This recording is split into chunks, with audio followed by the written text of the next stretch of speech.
He's made this offer of 33, did I say billion? Billion. Billion, yeah. Billion, yes. Which seems incredibly high. Why is he so keen to get his hands on it?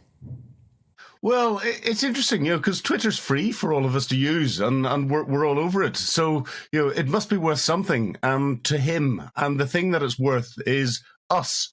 It's our personal details. It's our contact details. It's everything about us. And that shows the power that there is within social media platforms, and therefore the value that entrepreneurs and billionaires like Elon Musk put on it. And we have to realize that as the users of the platform and any free platform, we are the commodity. It's interesting, though, isn't it, that he's going under the guise of free speech. I mean, whereas everyone else, including the UK government, is looking at, well, not how to lock down Twitter, but how to remove some pretty awful stuff that appears on there. It is. And, again, with all of the platforms, free speech depends on who's looking at it. We heard the Russians yesterday saying that their cruiser or battleship that was attacked in the war with Ukraine hadn't sunk, and then overnight we hear it sunk. The manipulation of information and what we're getting is huge, and this is why we have to sit and question who actually owns these platforms and how are they being controlled. The government is looking at this, and as part of the online harms bill that they're going to bring out probably next year.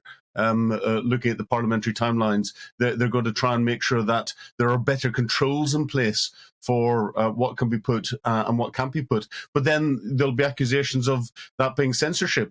And again, we have to be careful of what the government can control, but we also have to be careful of what billionaires like Elon Musk can control. Absolutely. I mean, we've got a picture, I think, of the tweet that he himself put out. I made an offer. There it is. That's all he said. I made an offer. It's pretty clear. But he has himself used Twitter and raised some eyebrows about the things he's said on Twitter. It's not so much free speech, it's whether or not he would be responsibly free with his speech.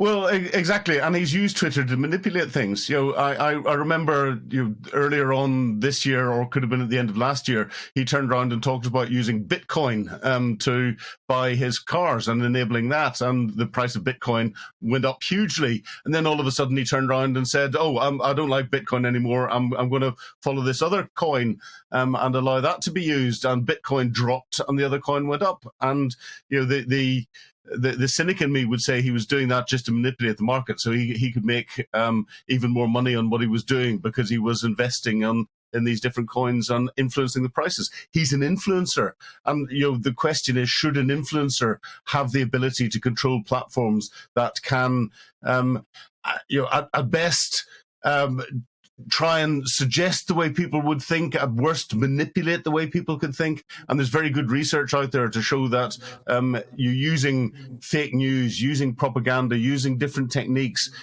you can manipulate the way people think, and therefore the potential influence that has on elections and other things. It's a big area that we need to sort of sit and think about. We are heading into a time, aren't we, where, in a sense, because intelligence is power, well, we seem to be heading to a time where there's a lot of intelligence in a very small number of hands. And you look at, Jeff Bezos, Apple as a company, Microsoft as a company, and people like Elon Musk as well. Is that something that should alarm us? Alarm is a difficult word. It's something we need to be aware of. And, I don't think people understand what the power of the digital world is at the moment. And they don't understand their own personal exposures in it. And that leaves people vulnerable. And at the end of the day, it's individuals that are the commodity. And there's very good evidence of how social media, how different platforms are used to try and manipulate people's thinkings. And we've heard the accusations of the Russians interfering in the US elections, in the EU elections, in the Brexit referendum. We've seen the debacle with Cambridge Analytica using big data, and that shows the power of what someone who owns a platform like that, if they've got an agenda, and we don't know what Elon Musk's agenda is apart from to make more money, then we have to be very, very careful indeed about the power that they have over the content on that. And I know the government are looking at this. I mean, it was ever thus. Rich businessmen, moguls, have always sought to buy newspapers, haven't they, for these same reasons. I guess the difference is now something like Twitter is bigger than the circulation of any newspaper, but it's also global. But also, it does, as you said at the beginning, it contains our information a lot of the time. They have, and it's fascinating. It goes back into the power of information. And if you look at the power of information, let's go back to the Second World War. We had the ministries in the government controlled information, but they controlled what the BBC put out, which was the only broadcaster. They controlled what went into the newspapers, and it was all part of propaganda. It was all part of the war effort. However, that went through a relatively small number of people. There was a degree of control, and there's a degree of oversight from the courts, and it was small outputs. Now we've got things instantaneously coming through on our phones and on other devices where you can hit anyone. I can interact with a government minister instantly. You could never do that beforehand, and therefore the power that's come with the internet and with our connectivity is massive. And we saw Donald Trump's ability to stir up a crowd and attack the seat of democracy in the United States whenever we had the Senate being stormed at the end of his presidency, and that then led to people dying.